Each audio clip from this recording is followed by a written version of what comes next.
Estamos aqui novamente para dar continuidade à série de estudos do livro de texto do SEM, um curso em milagres. E hoje nós vamos estudar a seção 2, milagres como percepção verdadeira. Do capítulo 3, a percepção inocente.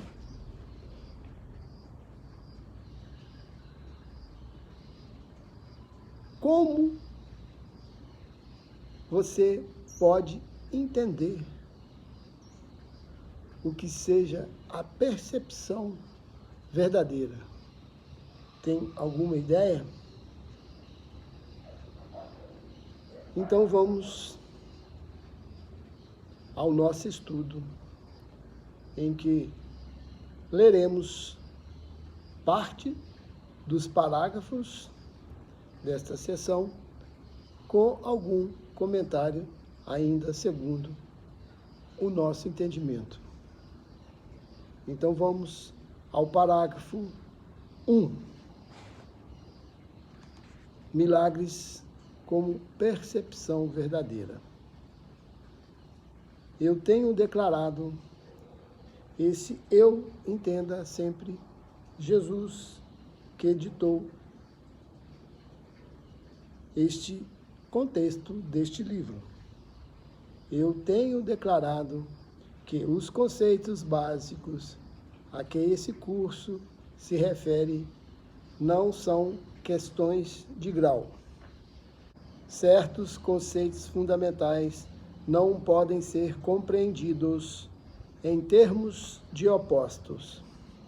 É impossível conceber luz e escuridão, ou tudo e nada, como possibilidades conjuntas. São todos verdadeiros ou todos falsos.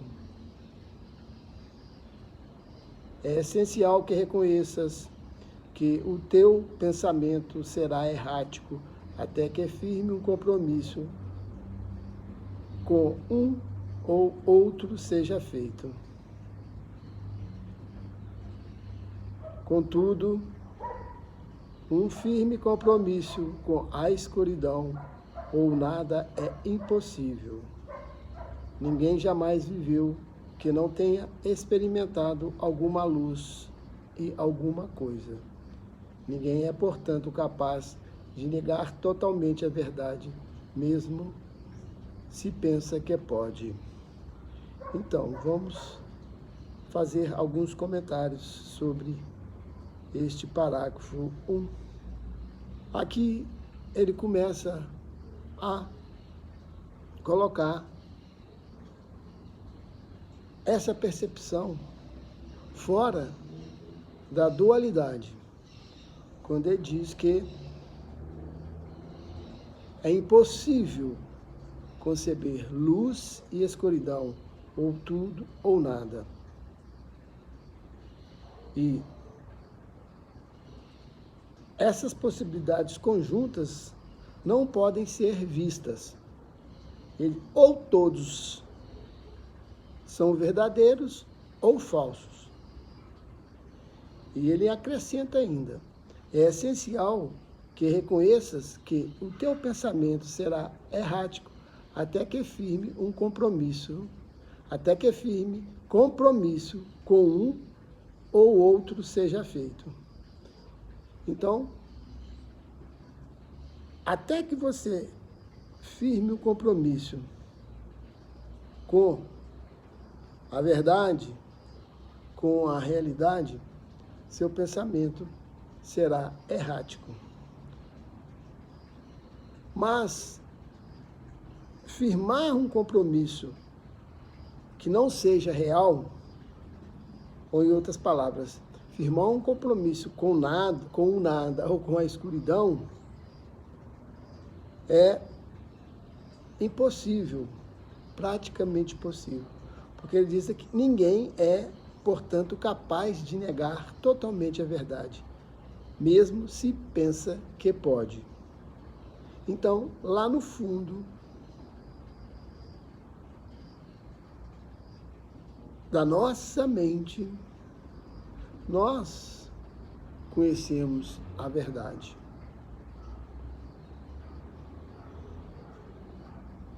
Porém, ela não está ainda transparente para nós. Por isso que ela está bem no profundo, em seu recesso mais profundo. Mas vamos continuar. A inocência não é um atributo parcial.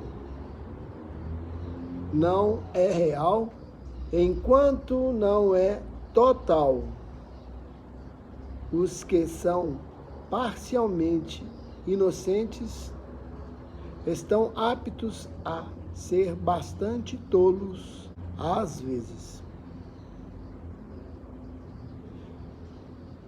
Enquanto a sua inocência não vem a ser um ponto de vista de aplicação universal, não vem a ser sabedoria. A percepção inocente ou verdadeira significa que tu nunca percebes de forma equivocada e sempre vês verdadeiramente. Em termos mais simples, significa que nunca vês o que não existe e sempre vês o que existe. Então, o que ele diz é o seguinte, que a verdadeira percepção é a percepção inocente. É a percepção da inocência. E inocência não se confunde com ingenuidade. A ingenuidade pertence ao campo do ego e a inocência ao ser, ao espírito.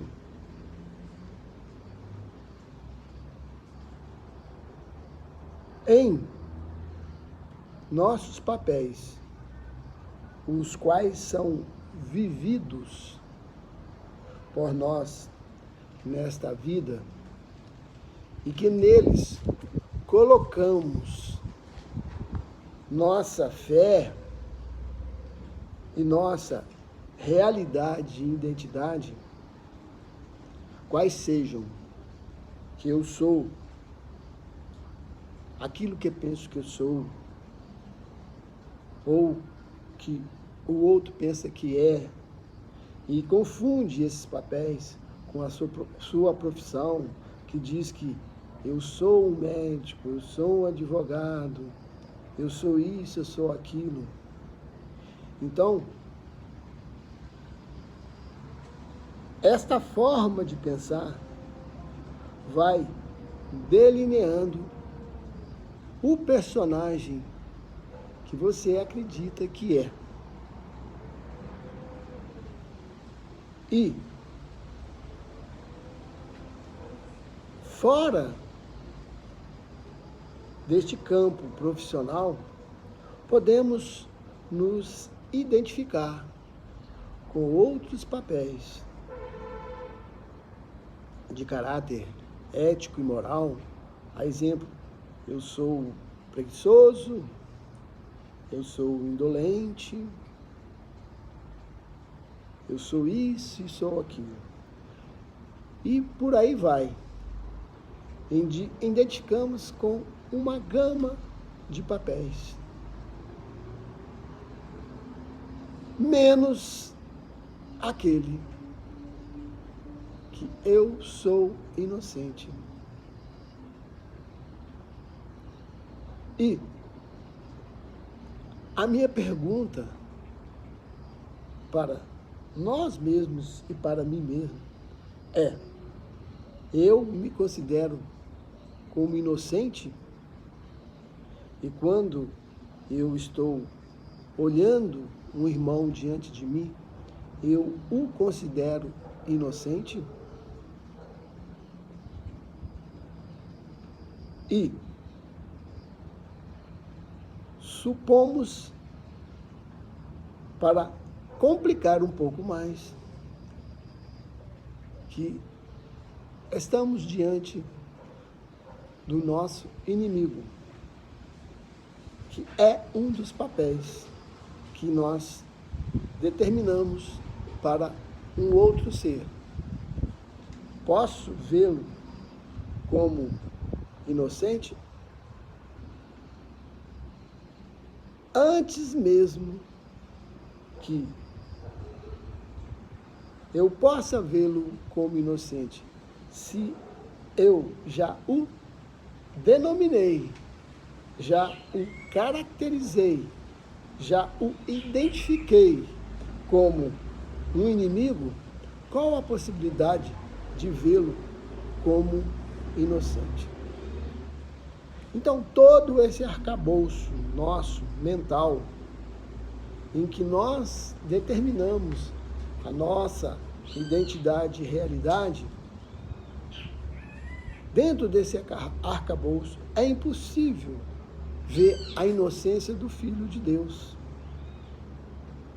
E aqui ele diz que a verdadeira percepção é aquela que vê a inocência.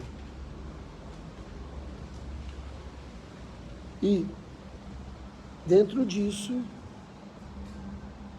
dentro de um contexto comum que nós mencionamos, é impossível ver essa inocência a qual ele pede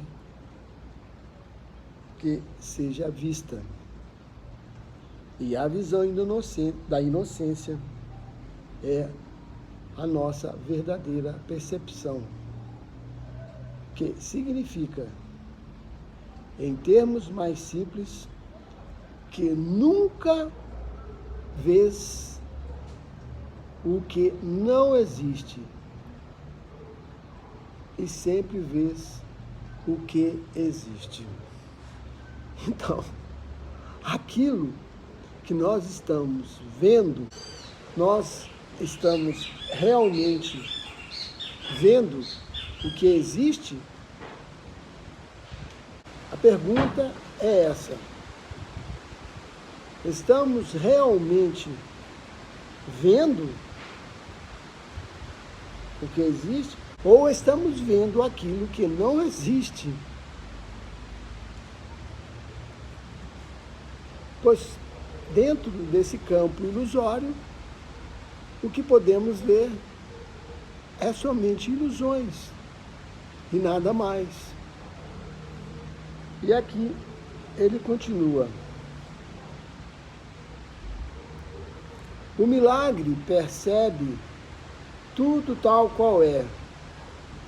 Se nada a não ser a verdade existe, o modo de ver a mentalidade certa não pode ver nada a não ser a perfeição. Eu tenho dito que só o que Deus cria ou o que tu crias com a mesma vontade tem qualquer existência real. Isso, então, é tudo o que o inocente pode ver. Eles não sofrem de percepção distorcida. E aqui ele diz o seguinte, que nós, em nossa inocência, só podemos ver a perfeição. E nós, em nossa, vamos dizer, maldade, só podemos ver a imperfeição. E é o que nós vemos o tempo todo. Nós só vemos defeitos em si e no outro. Raramente algo que seja, vamos dizer, perfeito. Mas isso é quase impossível para nós. Porque nós não temos a visão dada pela inocência. E aqueles que não têm a inocência como algo totalmente abrangente, universal, como ele diz aqui, estão aptos a ser tolos às vezes. Então,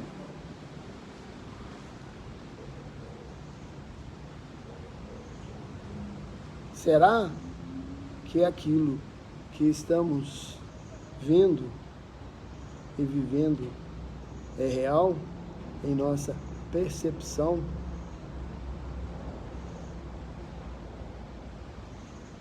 Pois a inocência pertence ao ser.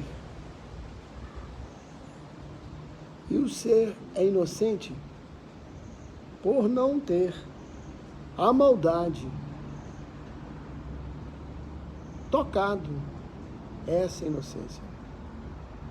Ele é intocado pela maldade. E o ego que contrapõe ao ser, poderíamos dizer que só vê a maldade. Por isso que no princípio ele diz que essas duas partes opostas não podem ser vistas conjuntamente. Continuando. Nada pode prevalecer contra um filho de Deus que entrega seu espírito nas mãos de seu Pai. Ao fazer isso, a mente desperta do seu sono e lembra-se do seu Criador. Todo senso de separação desaparece. Então, este é um momento que nós podemos conceber de graça, em que o Filho de Deus entrega o Espírito nas mãos de seu Pai, em que a mente entrega todo o seu potencial ao Espírito que está unido ao Pai. E aí há uma só mente e uma só vontade. E aqui numa parte ele diz o seguinte: quando a vontade da filiação, que somos nós, e a do Pai são uma só, o acordo perfeito entre elas é o céu. E aqui podemos inferir que nós, em nossa própria vontade, desassociada da vontade do Pai, criamos aqui o inferno. Continuando.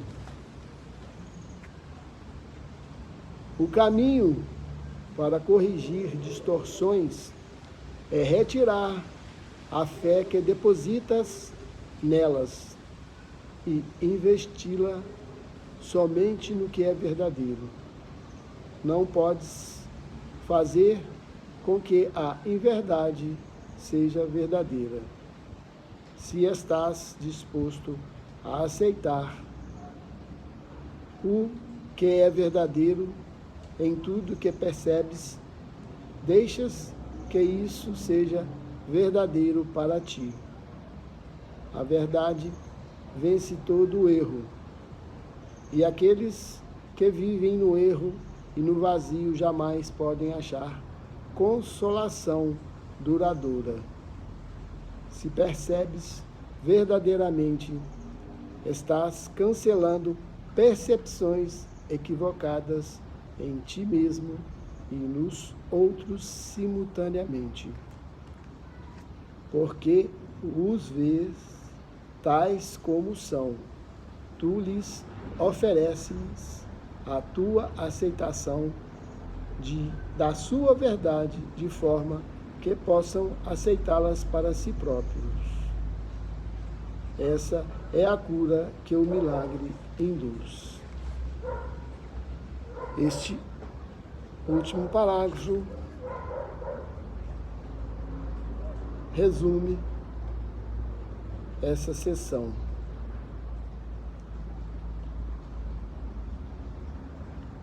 Quando nós estamos dispostos a aceitar a nossa realidade interna e não ver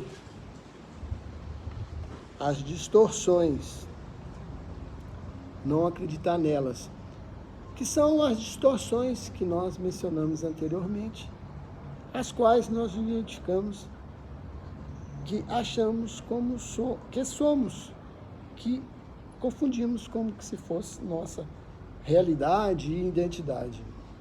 Quando tudo isso é desfeito, não é considerado ou é ultrapassado, nós podemos perceber a inocência, que é a percepção verdadeira nossa, do nosso ser. E quando aceitamos isso para nós, a nossa própria inocência, poderemos ver a inocência no outro, pois todos esses aspectos distorcidos que antes era alimentado pelo um comprometimento com um pensamento egóico, não estarão lá mais para nos iludir. E, não sendo iludido, descobrimos a nossa própria identidade nessa inocência, que é o Filho criado perfeito, tal qual o Pai o é. Pois aquele que é perfeito só pode criar a perfeição.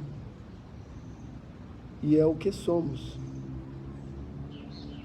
Embora, no grau de compreensão da maioria da humanidade, isso não seja real.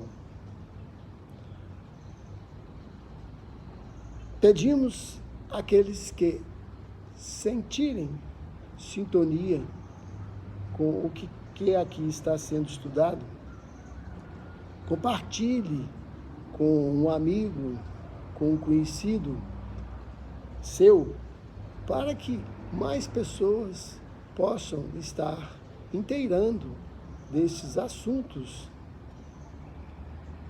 e elas também possam estar compartilhando isso. Isso não é questão mercadológica de querer likes para o canal. Aqui nós não trabalhamos em benefício próprio, e trabalhamos em benefício de você, da humanidade, para que isso possa ser propagado para mais pessoas, pois isso dificilmente pode ser comentado nas redes sociais, pois a maioria das pessoas sequer chegam a ter conhecimento disso. Por isso, pedimos esse compartilhamento. Se possível, fazer alguns comentários que possam agregar conteúdo e valor àquilo que está sendo dito.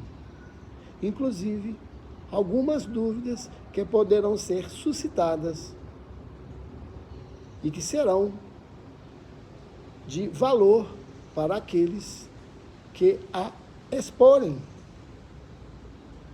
Também pedimos, dê seu like, pois isso ajuda a distribuição desses conteúdos para outras pessoas.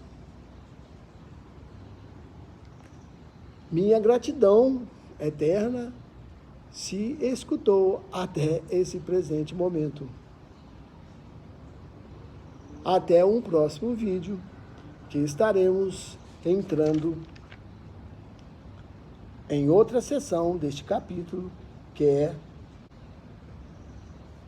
percepção versus conhecimento. Uma sessão extraordinária, em que faz a distinção entre percepção versus conhecimento. Isso é só uma palhinha para o próximo vídeo. Até mais.